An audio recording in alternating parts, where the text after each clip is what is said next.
Hey, what's going on, guys? It's Gio here and welcome back to a brand new video. And in this video I'm going to be showing you guys how to fix the scratch disk are full error that you can get.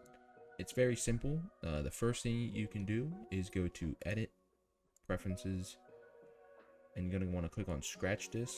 Once that loads up, you're going to want to check how much free space you have. If you have multiple drives and an external drive, be sure to put that on there.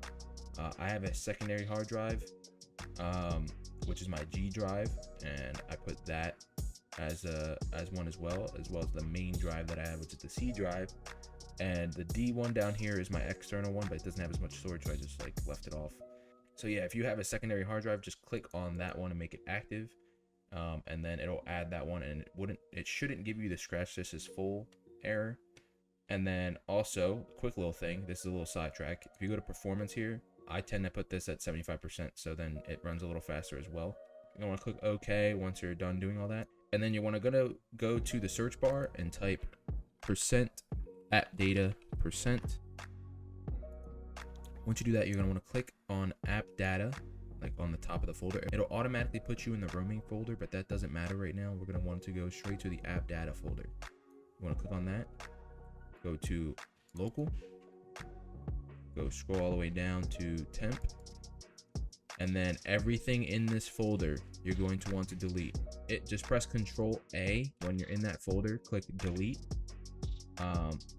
and then when it pops up with any of this stuff where it says like the action can't be completed, just click do this for all current items and press skip, and it'll skip all your useful files, okay, or at least what your system thinks is useful, because these are all temporary files. That's why it's called temp, and they tend to take up a lot of storage. So a lot of you could have up to like 5 to 10 gigabytes, and some people I've seen have 50 gigabytes worth of stuff in here, and they delete it and their computer runs perfectly fine right after.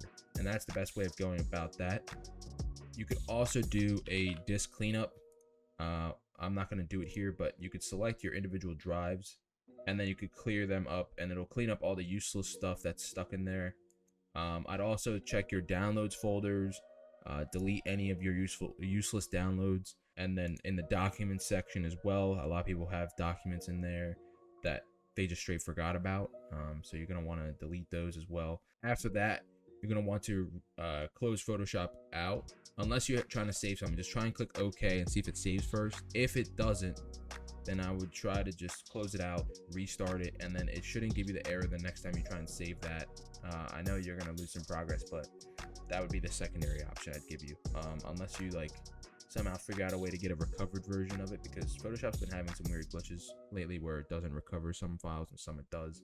I guess it's only certain scenarios that make it recover. After all that's said and done, you should no longer have that scratch disk or full error on your screen.